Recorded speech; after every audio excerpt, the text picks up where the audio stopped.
गणेश जी का मूर्ति बना था, माँ पार्वती जी की मूर्ति थी। वो दीवार में पक्का आज भी है। ऊपर जो मस्जिद गुंबद बना हुआ है हमारे मंदिर पर, उसमें मैं गया। नंदी जी के फोटो से करीब 81 फुट आगे हमारा गर्भगृह है, जिसमें स्वयंभू उसको औरंगजेब तोड़वा नहीं सका था। आज उस स्थान को पत्थरों का चट्टान रख करके बंद किए हुए हैं।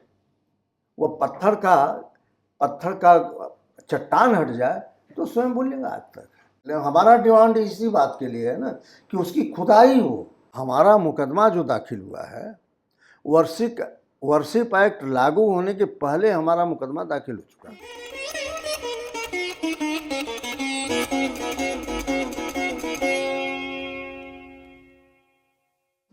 नमस्ते, संगम टॉक्स में आपका स्वागत है। और आज हमारे साथ श्री हरिहर पांडे जी हैं। हरिहर जी सबसे प्रथम याचिकाकर्ता थे, जिसको हम ज्ञानवापी जो मामला है, जिसको हम अदालत में आज देख रहे हैं काफ़ी प्रमुख रूप में। तो हमारे साथ हरिहर जी हैं। उन्होंने पंडित सोमनाथ व्यास जी और राम रंग शर्मा जी के साथ सबसे पहले 1991 में ये सिविल कोर्ट में इसको फाइल किया था। तो उसके बाद जो इनकी जर्नी रही है, और अब श्री हरिहर जी ही उन तीनों याचिकाकर्ता में से हमारे साथ हैं। हम आज श्री हरिहर पांडे जी से पूछेंगे। नमस्ते हरिहर जी। जी, तो श्री हरिहर जी, सबसे पहले आप बताइए कि आप जो है आपकी थोड़ी सी बायो या जीवनी पूछें। तो आप कब आपका जन्म हुआ, आपने फिर क्या किया उसके बाद? आज़ादी के 17 दिन बाद सितंबर के महीने में सन 1947 में मेरा जन्म हुआ। मैं एक कुलीन और सात्विक आध्यात्मिक परिवार में जन्म लिया। मेरे पिताजी उस जमाने के बहुत बड़े जमींदार थे। ये हमारे लिए बड़ा दुर्भाग्य का दिन रहा कि जब मैं 6 साल का था तो मेरे पिताजी का देहावसान हो गया। हम 4 भाई थे। सबसे बड़े भाई हमारे 13 साल के थे, छोटे भाई हमारे 9 साल के थे, मैं 6 साल का था और हमारा छोटा भाई 6 महीने का था। जिस समय पिताजी का स्वर्गवास हुआ, हमारे उत्तर प्रदेश में जमींदारी उन्मूलन एक्ट लागू हुआ। चूँकि घर में कोई वयस्क नहीं था, कोई जुआ नहीं था, गार्जियन विहीन परिवार हो चुका था। मेरी माँ बहुत पढ़ी लिखी नहीं थी, लेकिन वास्तव में माँ हो तो ऐसी हो जैसी मेरी माँ थी। उसने बड़ा संघर्ष किया, हम लोगों को पाला, हम लोगों को तैयार किया। जमींदारी टूटने के बाद हम लोगों की बड़ी तबाही आई, हम लोग बड़ा संक्रमण झेले, हम लोगों की शिक्षा दीक्षा पर बड़ा प्रभाव पड़ा। सबसे बड़ा कारण यह रहा कि घर पर हम लोगों के ऊपर कोई गार्जियन नहीं था, लेकिन मेरी माँ जो है किसी तरह से हम लोगों का पालन किया। जब मैं 18 साल का हुआ, इंटर करने के बाद मैं आर्मी में चला गया, लेकिन मुझे आर्मी भी पसंद नहीं आया। 4 साल मैंने नौकरी किया। 4 साल के बाद मैं जब सर्विस छोड़ करके घर आया तो मन में आया कि किसान बनकर खेती करूं। राजनीति में मैं प्रवेश कर गया, लेकिन राजनीति मुझे भाई नहीं, इसलिए कि राजनीति में बहुत कमियां आ चुकी हैं। अच्छे लोगों के लायक, अच्छे जो देश के बारे में कुछ सोच रहे हैं, सोचना चाहते हैं, करना चाहते हैं, वास्तव में राजनीति में उनके लिए कोई स्थान नहीं। बहरहाल ठीक है, चलता रहा। फिर मैं अपना एक मिशन बनाया कि मैं इस देश को हिंदू राष्ट्र कैसे बनाऊं। हिंदू राष्ट्र बनाने की मेरी परिकल्पनाएं जो थी वो आज भी चल रही है और मैं उस मिशन पर काम कर भी रहा हूँ।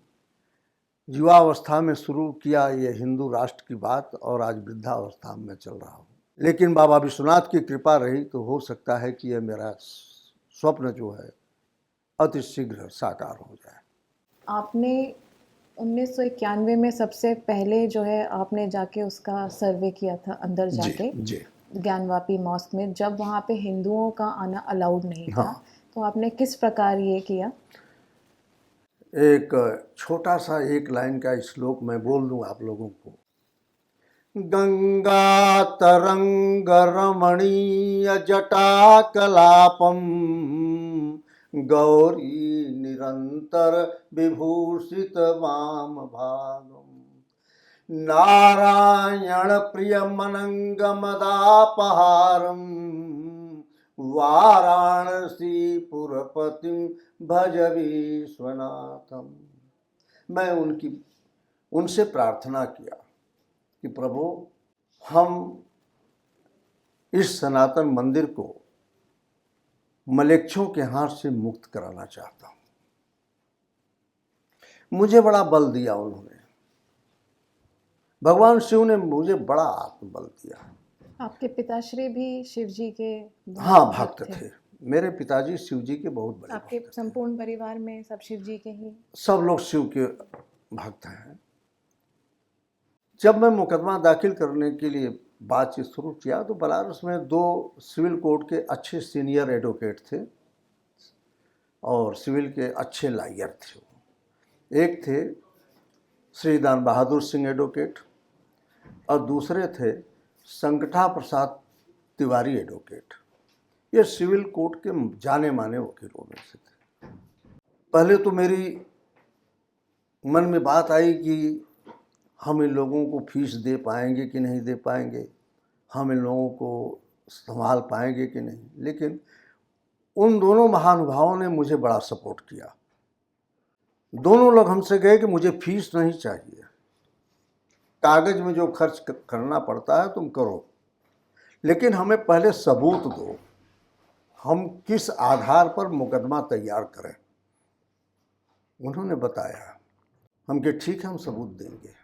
आर्थिक हालत मेरी ठीक नहीं थी, लेकिन हम सबूत जुटाने के लिए हैदराबाद से लेकर कलकत्ता तक दौड़े और जितना हो सका मैं सबूत जुटाया। तब वकील लोगों ने कहा कि आखिर इसमें आधार क्या मैं बनाऊं, बाहर से तो मंदिर है, तो बाहर से मंदिर तो देखने में लग रहा है, लेकिन अंदर क्या है इसका कैसे हमको रिकॉर्ड मिलेगा। हम क्या, हम वो भी करेंगे। उसके बाद हमारे एक मित्र थे, मुसलमान थे, उनकी गरीब थे वो और बड़े अच्छे सुलझे हुए इंसान थे, हिंदू विचारधारा थी उनकी। उनसे मैंने कहा कि हमको किसी तरह से मस्जिद में ले चलो। तो उन्होंने हम हंस करके मजाक हमसे किया कि भाई मस्जिद में जाकर क्या करोगे। हम क्या, मस्जिद हम देखना चाहते हैं अंदर की क्या है। तो क्या, हिंदू तो अलाउ नहीं है। ऐसा करो कि इस सरकार में बिजली का बड़ा अभाव है, दिन में बिजली रहती है तो रात में नहीं रहती, रात में रहती है दिन में नहीं रहती। तो जिस दिन रात में यहाँ बिजली नहीं रहेगी उस दिन मैं तुम्हें लेकर के चलूँगा।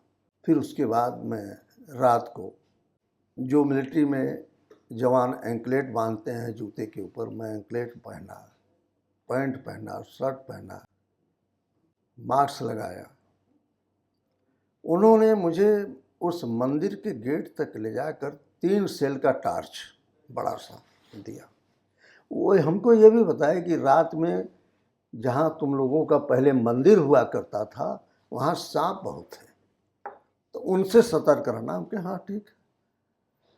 और मुझे जैसे ये जब उन्होंने कहा कि सांप बहुत है तो मेरे अंदर बड़ा आत्मबल आया। लगता है कि बाबा हमको दर्शन देंगे आज। वो टार्च लिया, छोटा सा कैमरा लिया। मंदिर से आपका मतलब गर्भगृह? गर्भगृह। गर्भगृह। आपने टोपी भी पहनी थी जालीदार? टोपी तो नहीं पहने थे, लेकिन जो रुमाल होता है वो रुमाल को मैं उस टाइप का, जैसे कि देखने में लगे कि हाँ मैं मुस्लिम। आपने वेशभूषा ऐसे हाँ, वेशभूषा वैसे ही बनाया था जी। तो आप अंदर चले गए? जी, जूता पहन कर जाना नहीं था उसके अंदर, नंगे पैर मैंने गया, मोजा पहना हुआ था। उसी दिन मैं आपको बताऊं कि मैं कैमरा से फ़ोटो खींचना सीखा। उस कैमरे से मैंने फ़ोटो खींचा, दीवार पर चारों तरफ कलाकृतियाँ जितनी भी थीं, मोर पंछी का फ़ोटो बना था और पान बना था, मगरमच्छ बने थे, मतलब कि जितना भी हिंदू संबंधित देवी देवताओं की कलाकृतियाँ थी, गणेश जी का मूर्ति बना था, माँ पार्वती जी की मूर्ति थी, वो दीवार में पक्का आज भी है, आज भी एजिटिव उसी तरह से है। वो मैं फोटोग्राफी किया। वो हमसे कहे थे कि 10 मिनट में अंदर से लौट आना, लेकिन हम 2.5 घंटा अंदर रहे। ये भी बात है कि सांप हमको दिखाई भी दिया, मैं उनको प्रणाम भी किया, लेकिन मुझे उन्होंने कोई हमको तकलीफ नहीं दिया, आशीर्वाद ही दिया। फिर मैं ऊपर जो मस्जिद गुंबद बना हुआ है हमारे मंदिर पर, उसमें मैं गया। वहाँ एक मौलाना जी सोए हुए थे, उनको जगाना था नहीं, हम तो सोच रहे थे कि और गहरी नींद में रहेंगे। मैं अंदर भी जाकर मस्जिद का भी फोटो लिया। सब कुछ कंप्लीट करने के बाद मैं बाहर निकला। जितना भी डॉक्यूमेंट्स मुझे जुटाना था, सबूत जितना जुटाना था अंदर से, वो मैं कवर कर गया और कवर करके निकले। संजोग की बात, जब निकले भी, जैसे ही निकले वैसे लाइट आ गई। लेकिन हम कहे हमारा काम तो हो गया, अब लाइट रहे न रहे। बहुत बढ़िया ढंग से हमारा मुकदमा तैयार हुआ। जब आप अंदर गए और आपने वहाँ पे जो ये वजू खाना है, जी जो आजकल दिखाते हैं कि हाँ जी, वजू खाना था। हाँ, लेकिन मैं एक बात बता दूं आपको, बाबा का जो जो देखिए, वह स्वयंभू लिंग है। वहाँ जो है स्वयंभू लिंग है। उस लिंग, वह मानव निर्मित लिंग नहीं है, वो स्वयं धरती से उत्पन्न हुआ है। और बाकायदे हमारे शास्त्रों में लिखा, हमारे पुराणों में है, जैसे पद्म पुराण में भी मिल जाएगा, हर पुराणों में ये है। और वह मंदिर कब का बना हुआ है, वह शिवलिंग की उत्पत्ति कब हुई है, मैं संक्षेप में आपको बता दूं। यह सतयुग के अंत में और त्रेता के प्रारंभ में वह शिवलिंग का उत्पत्ति उस वक्त हुआ है जब गंगा नहीं थी काशी में, जब धरती पर गंगा जी का अवतरण नहीं हुआ था। तब वहाँ मणिकर्णिका घाट नहीं था। मणिकर्णिका घाट एक खड़हासराय नामक जगह है, वहाँ पर था। और उस वक्त पितृलोक में जल नहीं था, और मृत्यलोक में जल यदा कदा कहीं था भी तो इतना खारा था कि आदमी पी नहीं सकता था। पानी का, जल का अभाव था। मनुष्य को उस वक्त इस बात की जानकारी नहीं थी कि पृथ्वी के नीचे जल है। तो जब वो स्वयंभू लिंग का उत्पत्ति हुआ तो भगवान शिव माँ पार्वती के साथ आए उस लिंग का जलाभिषेक करने के लिए। यह स्कंद पुराण में स्पष्ट रूप से वर्णित है। जब आए हैं तो उस वक्त जल चाहिए, जलाभिषेक करना था उनको। तब वहीं पर त्रिशूल गाड़े। What do you mean by Gyanvapi? Gyanvapi है क्या? ज्ञानवापी के बारे में लोग उनसे पूछे कि हाँ भाई, ज्ञानवापी क्या माने क्या होता है, तो कोई कहेगा ज्ञानचंद कोई थे, तो क्या कौन थे, तो नहीं। वास्तविकता क्या है, इस गहराई में कोई जाना नहीं चाहता। ज्ञानवापी भगवान शिव ने जब उस लिंग का स्वयंभू लिंग का जलाभिषेक करने के लिए आए तो वहीं पर त्रिशूल गाड़े हैं, जल का फव्वारा निकला है और वहीं पर वापी टाइप का हो गया। उसी जल से भगवान शिव ने स्वयंभू लिंग का जलाभिषेक किया है।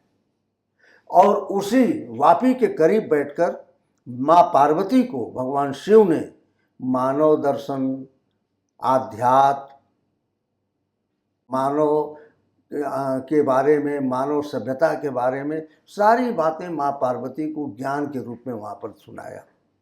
तो ये जो हरिहर जी, ये जो वहाँ पे वो कहते हैं फवारा है, वो असली में वो स्वयंभू है जो वजू खाना के बीच में वो जो शिवलिंग के रूप में है, या स्वयंभू? नहीं, अच्छा। देखिए, वजू खाना तो ये लोग जब जबरदस्ती बनाए ना, वजू खाना तो लोग जबरदस्ती बनाए हैं। नंदी जी का फोटो है। नंदी जी के फोटो से करीब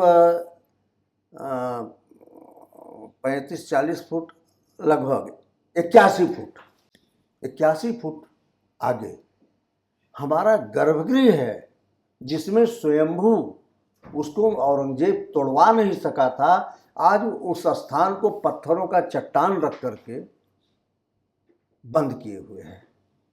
वो पत्थर का चट्टान हट जाए तो स्वयंभू लिंग आज तक है।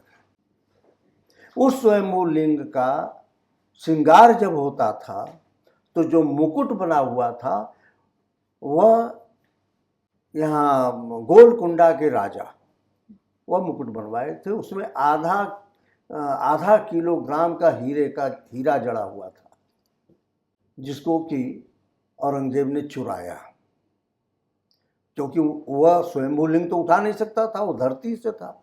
तो वह बेशकीमती जो श्रृंगार के रूप में जो बाबा का मुकुट था, उस मुकुट को औरंगजेब ने चुरवा लिया, चोरी करा लिया। तो ये श्रृंगार गौरी की जो पूजा होती तो है, श्रृंगार गौरी उसी हमारे मंदिर के जो ज्ञानवापी मंदिर है, भगवान शिव का जो मंदिर है, उसी के एक पार्ट में, एक पोर्शन में वो श्रृंगार गौरी का मंदिर है। उसमें श्रृंगार गौरी की पूजा होती है। तो ये जो ज्ञान वापी कहते हैं, जो जी। ये कुआं है, जी, ये कुआं जो है क्या उसको ढका हुआ है इन्होंने पत्थरों से? नहीं, कुआं नहीं ढका है। अच्छा, वास्तविक जो स्वयं मूलाधार है, मैं बताऊं आपको, स्वयंभू लिंग जो गर्भगृह है बाबा का, उस गर्भगृह में बाबा ऑलरेडी मौजूद हैं आज। वो शिवलिंग पर है। ये भी कहते हैं कि जो वहाँ के पुजारी थे, जी। जब उन पे हमला हुआ था तो वो स्वयंभू को, लिंग को अपने हाथ में लेके कुएं में कूद गए थे, और वो नहीं ये अरे देखिए, एक बात बता रहे आपको, वो कूद नहीं गए थे। जब अटैक हुआ मंदिर पर, औरंगजेब के फौज के लोग अटैक किए हैं, तो बाबा का श्रृंगार हुआ था उस वक्त रात में। शयन श्रृंगार होता है, वो शयन श्रृंगार हटा नहीं पाए थे, तब से ये लोग मंदिर के अंदर हमला कर दिए। तो वो श्रृंगार का जो अलग से मुकुट शयन कक्ष में था, वो लगा हुआ था, वो उठा करके उसी जो कूप है, ज्ञानवापी कूप जो है, उसी कूप में उन्होंने फेंक दिया था। और स्वयंभू लिंग जो है वो तो उठा ही नहीं सकते थे, वो तो धरती से आया हुआ है। औरंगजेब का बस चला होता तो उसको उखड़वा लिया होता, लेकिन उखड़ ही नहीं सकता है, वो तो धरती से आया हुआ है। तो ये जब इन्होंने अभी सर्वे किया है जी, तो उनको ये पत्थर हटा के मिला नहीं स्वयंभू? वो पत्थर हटाने नहीं दिया गया। किन्होंने नहीं हटाने दिया? अब जो कोर्ट का आदेश था उनको सर्वे करने के लिए, हमारा डिमांड इसी बात के लिए है ना कि उसकी खुदाई हो। जब तक पुरातत्व विभाग पूर्ण रूप से उसकी खुदाई नहीं करेगा, असलियत सामने नहीं आएगी। ये बाहर देख लेने से, सर्वे कर लेने से हकीकत तो नहीं मालूम होगा। तो अभी ये जो पूरा इन्होंने विश्वेश्वर मंदिर बनाया है जी। नया सरकार ने, जी, पूरा इन्होंने जो उसका स्वरूपीकरण करा है, तो अगर ये स्वयंभू यहाँ पे मिल जाएगा तो फिर क्या ये पूरा नहीं का पूरा देखिए, मंदिर? मैं बताऊंगा। 15 अगस्त सन 1600 15 अप्रैल सन 1669 में मंदिर पर धावा बोल करके औरंगजेब ने तोड़वाया, और उस एरिया को पूरा बाधित कर दिया कि कोई हिंदू इधर से गुजरेगा नहीं। हिंदू हताश हो चुके थे, क्योंकि हिंदू सहिष्णु होते हैं, वह उनके अंदर कट्टरपंथी तो है नहीं भावना, हिंदू उदास थे। उसके बाद सन 1800 में, या हमको मुख्य रूप से सन नहीं याद है, मालवा की महारानी अहिल्याबाई होलकर ने हिंदुओं की भावनाओं को देखी जब, तो उन्होंने एक अलग से उसी परिसर में कुछ दूरी पर मंदिर का निर्माण कराया। और वो जो शिवलिंग है वो कहाँ से? और जो शिवलिंग है, उस मंदिर में जो शिवलिंग है वह मानव निर्मित शिवलिंग है। देखिए, शिवलिंग दोनों है, जो मंदिर में आज मौजूद है वह मानव निर्मित है विश्वनाथ जी के मंदिर में। अच्छा, आप लोग सुनी होगी कि सर्वे के दौरान एक शिवलिंग मिला, उसके बारे में मैं स्पष्ट कर दूं, कोई ऐसा शिव मंदिर नहीं है जिसमें 2-4 शिवलिंग न हो। पहले हम लोगों के बचपन में हम लोगों की माएँ बताती थी कि मन्नत लोग मानते थे कि भगवान, मैं मेरा बच्चा निरोग हो जाएगा या मेरा पति निरोग हो जाएगा या मेरी माँ निरोग हो जाएगी तो मैं यहाँ शिवलिंग की स्थापना करूँगी। इस तरह से हर शिव मंदिर में एक नहीं अनेक शिवलिंग मिलेगा। उसी के तहत ये जो शिवलिंग मिला हुआ है, जो सर्वे हो रहा था, सर्वेयर जो गए थे शिवलिंग मिला, तो है तो वो शिवलिंग ही, लेकिन वो मानव निर्मित शिवलिंग है, वो स्वयंभू लिंग नहीं है। स्वयंभू लिंग तो आज भी उस स्थान पर है।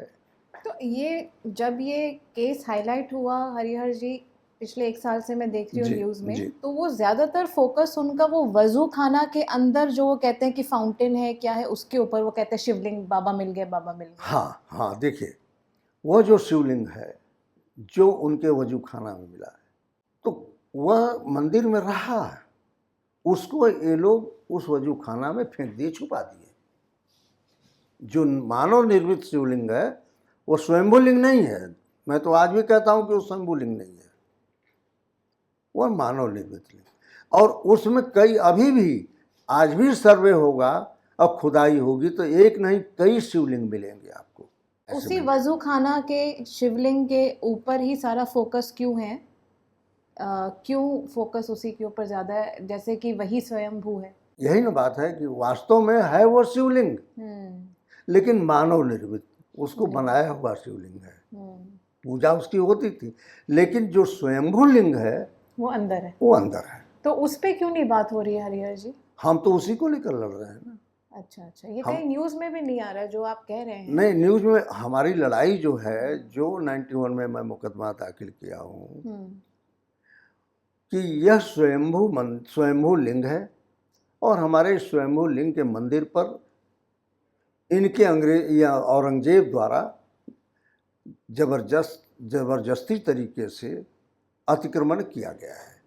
तो जब आप अंदर गए 1991 में, तो आपको किस प्रकार ये जो है बिल्कुल सुनिश्चित हुआ कि यही पत्थरों के पीछे छुपा है स्वयंभू? नहीं, वो तो स्कंद पुराण में भी, हमारे शास्त्रों में भी वर्णित है कि वहाँ पर अब चूंकि स्वयंभू जो धरती से आया है उसको कोई उखाड़ नहीं सकता, और वह आज भी न्यायालय अगर उसको चाहे तो पुरातत्व विभाग आज खुदाई करके देख ले, खुदाई हो जाएगा, सब दूध का दूध पानी का पानी हो जाएगा। जी बिल्कुल। और आपने एक अब मैं यहाँ पे आना चाहूँगी कि आपने बोला कि आपने 1991 में याचिका दायर करी सिविल कोर्ट में, वहाँ पे उन्होंने आपसे प्लेसेस ऑफ वर्शिप एक्ट को लेके इंजंक्शन डलवा दिया था। हाँ। तो ये आपने पहले डाला था प्लेसेस ऑफ वर्शिप के उसके बाद?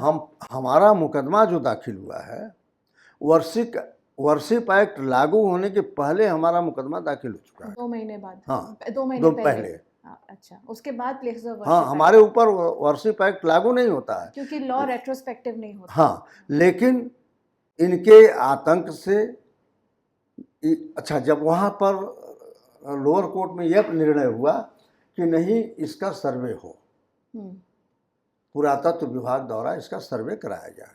देखिए, वकील कमिश्नर सर्वेयर नहीं होता है, वह तो गया देखा कि यहाँ सामने क्या है, वही ना रिपोर्ट लगाएगा।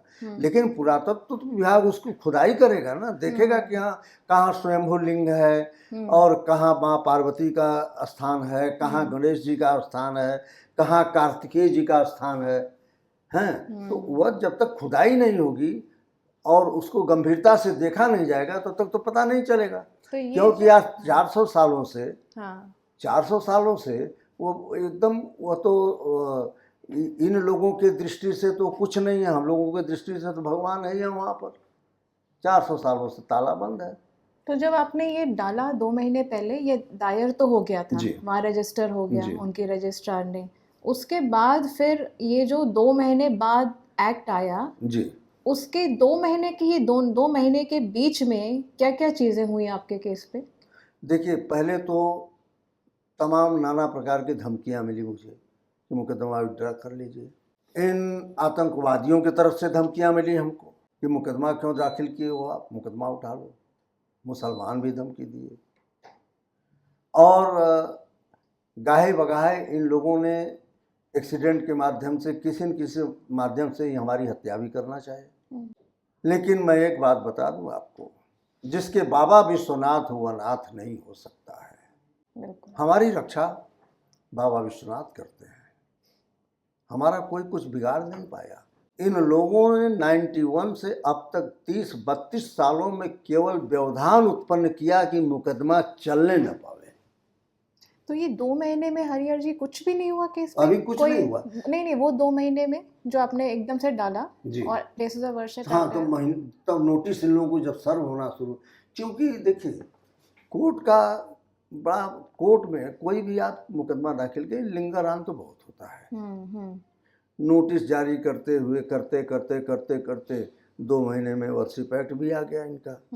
तब ये वर्शिप एक्ट का बहाना लेकर चलने लगे, लड़ने लगे, यहाँ तक कि चले गए हाई कोर्ट और एक्स पार्टी इन्होंने वर्शिप एक्ट का हवाला देते हुए स्टे ले लिया कि इस पर मुकदमा चले ही नहीं। तो ये तो पॉसिबल ही नहीं है, आपका तो पहले ही दर्ज हो गया हाँ, था, फिर भी अच्छा। हाँ, स्टे मिल गया इनको, तो ये ताली बजाना शुरू कर दिए। लेकिन हम तो जमीन के आदमी हैं, जमीन पर चलने वाले आदमी हैं, हमारे पास पैसा अरब कंट्री से तो आता नहीं है। और आज तक मजे की बात मैं बताऊं, ये बाबा की इतनी बड़ी कृपा रही कि मुझे किसी से, हिंदू भाइयों से भी 2 पैसा मांगने की जरूरत नहीं पड़ा। जो लगा मैं लगाया, क्योंकि मैं उनका हूं, वो मेरे हैं। जो मेरा है वो उनका है, जो उनका है वो मेरा है। मैं आपको बताऊं, हम किसी से 2 पैसा आज तक अनुदान के रूप में नहीं मांगा। वकील भी कोर्ट में हमारा सहयोग करते थे, कोई वकील खुलकर फीस भी नहीं मांगता था। बड़े अच्छे मन से, खुशी मन से लोग हमारे मुकदमे की पैरवी करते थे, आज भी कर रहे हैं। अभी मैं बताऊंगा आपको कि कल मैं हरिशंकर जैन साहब के यहाँ गया था इसी विषय में बात करने के लिए। जो विष्णु शंकर जैन जी के पिता। हाँ, बहुत अच्छे वकील हैं सुप्रीम कोर्ट के। उन्होंने बड़ा हिम्मत दिया मुझे, बहुत हिम्मत दिया, और हिम्मत के साथ साथ मेरा मनोबल उन्होंने बहुत बढ़ाया। दूसरा कोई पर्सनल केस होता तो कम से कम बात करने का उनका फीस होता, लेकिन नहीं, वो हमें अपने घर पर सम्मान भी दिए, हमें मिठाई भी खिलाए, हमें चाय भी पिलाए, हमको मुकदमे संबंधित अच्छी अच्छी राय दिए उन्होंने। तो ये जब आपने 91 में दायर किया केस आपका, तो आपको उसमें जो आपने कहा कि उन्होंने सबूत मांगा कि फोटोग्राफी, हाँ, सबूत मैं जुटाया। तो ये सब चीज़ें मैं जैसे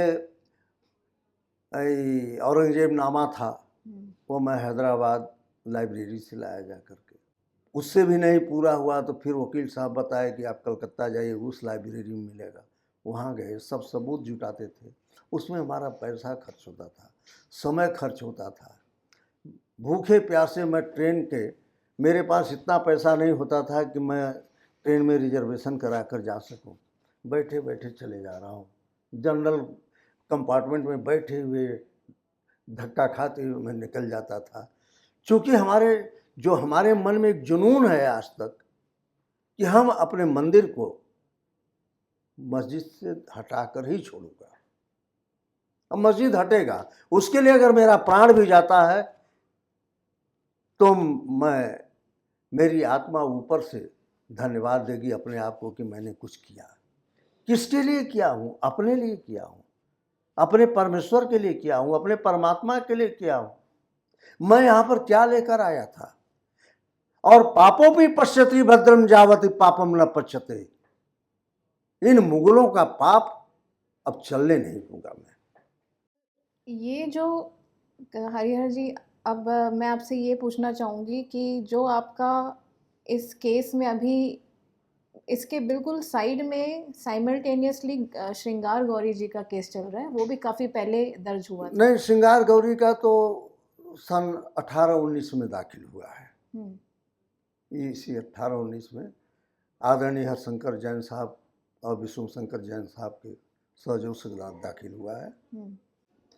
तो ये उनके साइड का जो है, जो मुस्लिम पक्ष के हैं, उनके पास किस प्रकार के सबूत हैं? उनके पास क्या स्ट्रॉन्ग बेस है? जो उनके पास कोई सबूत नहीं है, उनके पास कोई सबूत नहीं है, केवल आतंक के अलावा, कोई विवाद के अलावा उनके पास कोई सबूत नहीं है। कुतुब मीनार में भी हमारा है।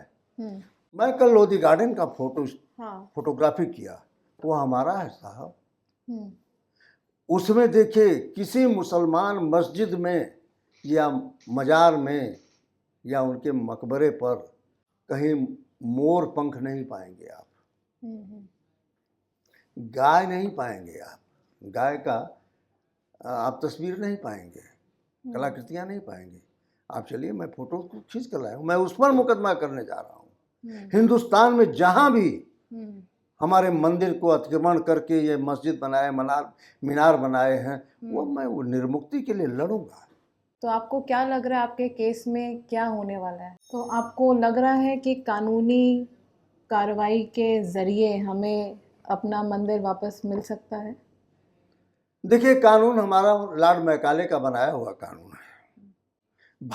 वर्तमान भारत सरकार का बनाया हुआ कानून नहीं है, पुराना कानून है।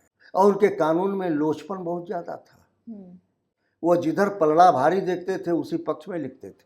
हम न्याय से भी गुहार लगाएंगे, हम देखेंगे कि अगर न्याय में देर हो रहा है जन आंदोलन करूंगा। मैं तो आपसे कहा कि उसके लिए अगर मेरी प्राण भी जाती है तो मैं अपने आप को सौभाग्यशाली समझूंगा। हम शक्तिमान हैं, यह देश हमारा है, यह हिंदू राष्ट्र है, हिंदू देश है, हम अपने हक के लिए लड़ते रहेंगे। अंग्रेज़ों का कानून है तो एक 1809 में मुझे याद है कि एक लाट भैरव का जो है वो हुआ था केस। जी हाँ, जो लाट भैरव दोनों जी हाँ। मतलब अंग्रेज़ों का ये हमेशा रहा है कि हम सिर्फ बीच में मेंटेन करके रखेंगे, तुम आपस में लड़ते रहो, जी। फिर हम बीच में आएंगे और फिर उनको दे देंगे, उनको दे देंगे। तो हम आपको बतावें कि लाट भैरव कुछ नहीं, उनका वास्तविक नाम है कपाल भैरव। बाबा विश्वनाथ ने 8 भैरव की उत्पत्ति किया था। सबसे बड़े पहले कपाल भैरव, काल भैरव, आनंद भैरव, रुद्र भैरव, भीषण भैरव, अष्टांग भैरव, बाल भैरव, है ना, 8 भैरव हैं। 8 भैरव में प्रथम भैरव काशी में है, जो कजाकपुरा स्थित मौजा कजाकपुरा में है। उस कपाल भैरव मंदिर को कपाल कहते कहते अंग्रेजों के दिमाग में कुछ और आया तो वो लाट कहने लगे। कपाल मतलब ये होता है, तो इसको जो है वो लाट कहने लगे अंग्रेज। तब से वो लाट भैरव के नाम से प्रसिद्ध हो गए। वास्तविक रूप से उनका नाम है कपाल भैरव। वो कपाल भैरव है, इसीलिए उनको लाट भैरव कहा गया। हाँ। वो बहुत बड़ी मूर्ति है। और दूसरी बात कि 9 बीघे में वो मंदिर परिसर था। 9 बीघा, 20 बिस्से का 1 बीघा होता है, इस तरह से 9 बीघे में था। मुगलों ने उसको तोड़वा दिया मंदिर। जो मूल मंदिर था वह 15 बिस्सा 9 धूर जमीन में स्थित है वह मंदिर। काशी विश्वनाथ ज्ञानवापी को तोड़ने के बाद औरंगजेब ने दूसरा काम यही किया कि कपाल भैरव मंदिर तोड़ा। और मंदिर तोड़ा ही नहीं, तोड़ करके फर्श बनवा दिया। और कपाल भैरव को तोड़ ही नहीं पाया, हमारे किसी भी देव को नहीं तोड़ पाया। वो मंदिर गिरवा दिया, मंदिर पर मजार बनवा दिया, मंदिर पर मकबरा बनवा दिया, मंदिर पर नमाज पढ़वाने लग गया, सब कुछ हुआ, लेकिन वो मूर्ति नहीं तोड़ पाया, विखंडित नहीं कर पाया। बाबा का लिंग नहीं विखंडित कर पाया है कहीं। तो ये क्यों मंदिर तोड़े जाते थे, खास करके प्रमुख मंदिर हिंदुओं के? ये किस वजह से, जो आप कह रहे हैं कितने अतिक्रमण हुए हैं, आपको क्या इसमें? उनको जुनून था, उनके अंदर जुनून था कि पैगंबर ही सब कुछ है। हमारा सनातन धर्म जो है वह कई युगों पुराना चला आ रहा है, और इनका इस्लाम धर्म 1450 साल पुराना है। मात्र 1450 साल पुराना है, लेकिन ये अपने आप को आज समझते हैं कि मेरा ही सबसे बड़ा धर्म पुराना है। जबकि हिंदू धर्म जब माँ गंगा नहीं थी धरती पर तब से चला आ रहा है। सनातन धर्म मत युगों पुराना चला आ रहा है। कलयुग, सतयुग, द्वापर, त्रेता, तमाम युग बीतते गए होंगे, तब से सनातन धर्म चलते आ रहा है। और इनका कुल मिला जुला करके 1450 वर्ष पुराना मजहब है। इनका कोई धर्म तो है नहीं, ये इस्लाम कोई धर्म नहीं है, इस्लाम तो मजहब है। धर्म जहाँ होगा वहाँ कट्टरपंथ नहीं होगा। धर्म जहाँ होगा वहाँ दया होगी। धर्म जहाँ होगा वहाँ सरकलम करने की बात नहीं आएगी।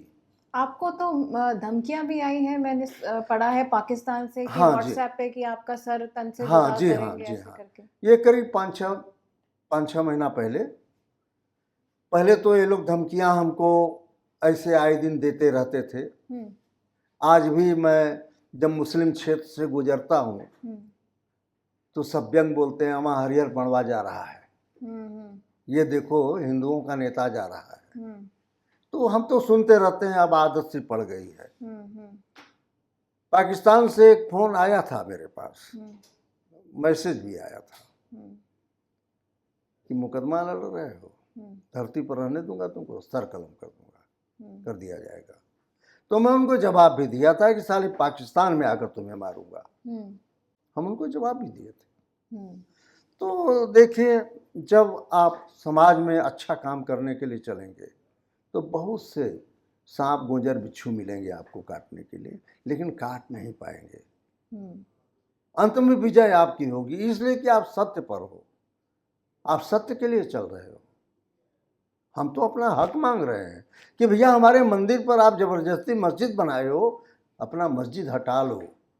हरिहर जी, मेरा आपसे ये सबसे अंतिम सवाल होगा कि जब हम लोग आम जनता जो है ये देखते हैं न्यूज़ में कि कितना खिंचे जा रहा है, ये कितना खिंचे जा रहा है, इतने साल हो गए, इतने दशक हो गए, मतलब 100 साल से तो ऊपर हो ही गए। जी हाँ। तो ये हम जैसे आम लोग जो है थोड़ा सा थक हार जाते हैं और सोचते हैं कि कुछ नहीं होने वाला इसमें, ये इस प्रकार से खिंचता रहेगा, हम अपने इस जन्म में तो नहीं देख पाएंगे, हमारे बच्चे भी नहीं देख पाएंगे। तो क्या कानून व्यवस्था से हमारी कोई आस्था, क्योंकि विष्णु जी तो कहते हैं कि हमें मिलने की जो है न्याय मिलने की संभावना है, पर वो कब मिलेगा? न दैन्यम न पलायनम।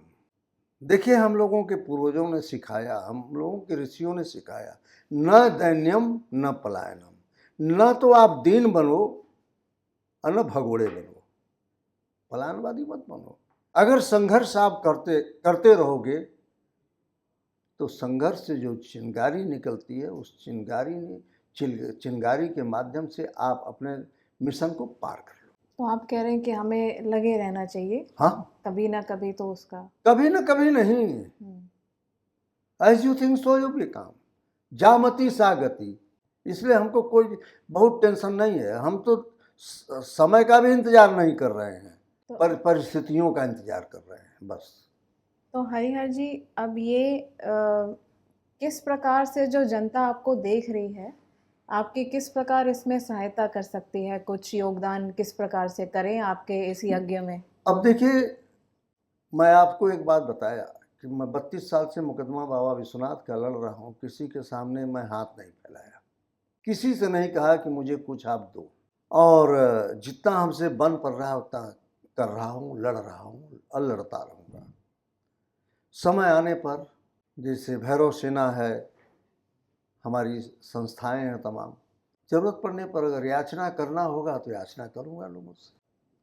मैं सोकर सवेरे उठता हूँ तो लोग ईश्वर से धन मांगते होंगे, औलाद मांगते होंगे, ये मांगते, हम कहते हैं बाबा जल्दी हमारा मिशन पूरा करा दो। हमें कुछ नहीं चाहिए तुमसे, जो आपको देना था दे चुके हो, देना है तो केवल मस्जिद हटवा दो, हमारा मंदिर बन जाए, हमें चाहिए। मैं रोता हूँ कभी कभी, मैं आज भी बताऊँ कि मैं पहले आपको जला दिया, मैं बच्चों को नहीं देखा। मेरे पत्नी का एक्सीडेंट हुआ, हम मीटिंग कर रहे थे, मीटिंग में हमको खबर मिली कि एक्सीडेंट हो गया, मेरी पत्नी चली गई। हम के मीटिंग ख़त्म करके आऊँगा तो अंतिम संस्कार करूँगा, पहले बाबा का काम करने दो। वह सब क्षण मुझे भूलता नहीं। हम हैदराबाद ऐसे बांधे हुए, भूख हो पेट, मैं चले जा रहा हूँ, पैसा जेब में, 400 रुपया है देना है वहाँ रिश्वत, लाइब्रेरियन को 300 रुपया 100 रुपया जेब में रख करके, उसको इसलिए नहीं खर्च कर रहा हूँ कि खर्च हो जाएगा तो हो सकता है हमारा और आगे काम किसी होगा, लेकिन किसी से मांगा नहीं। हम आपके आभारी हैं हरिहर जी, और जब भी आपको हमारी सहायता चाहिए होगी। ईश्वर करें आप लोग सबल हों। बाबा विश्वनाथ, आप लोगों को जितना ही ताकतवर बनाएंगे उतनी ही ताकत मुझे मिलेगी। होना तो है एक दिन कुछ न कुछ। पूरी जिंदगी खपा दिया मैं। आपका आशीर्वाद हमारे सर पे है और बिल्कुल हम है। आपको बिल्कुल निराश नहीं होने देंगे। बहुत बहुत धन्यवाद श्री हरिहर पांडे जी, और आशा है कि इस मामले में जल्द ही हमें न्याय मिले।